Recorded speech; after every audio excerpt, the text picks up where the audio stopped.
ভারতের দক্ষিণী অভিনেত্রী রাশ্মিকা মান্দানা।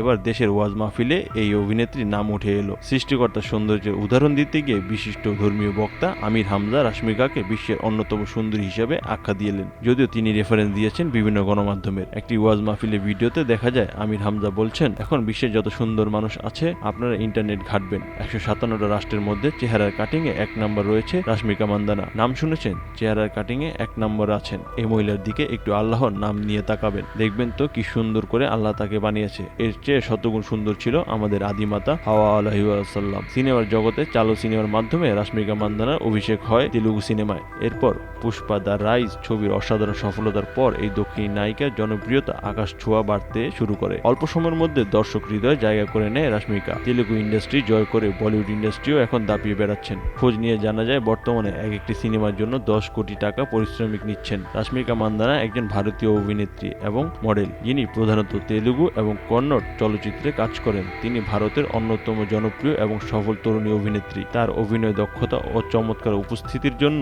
তাকে ন্যাশনাল ক্রাশ হিসেবে অভিহিত করা হয়। রাশ্মিকা 2016 সালে কন্নড় ছবি কিরিকি পার্টি দিয়ে চলচ্চিত্রে অভিষেক করেন। এরপর তিনি তেলুগু এবং তামিল চলচ্চিত্রেও কাজ করেছেন। পুষ্পা মুভিতে ব্যাপক জনপ্রিয়তা পান তিনি। রাশ্মিকা বেঙ্গালুরু থেকে ইংরেজি সাহিত্যে স্নাতক। তার নেট সম্পদের পরিমাণ 80 কোটি রুপি। ধারণা করা হয় এর বাইরেও রয়েছে তার বিপুল সম্পত্তি। রাশ্মিকা 1996 সালে কর্ণাটকে জন্মগ্রহণ করেন। রাশ্মিকা অবিবাহিত। বেঙ্গালুরু, বম্বে ও হায়দ্রাবাদে রয়েছে বিলাসবহুল ফ্ল্যাট। রাশ্মিকা ভারতীয় উপমহাদেশের পুরুষের ক্রাশ।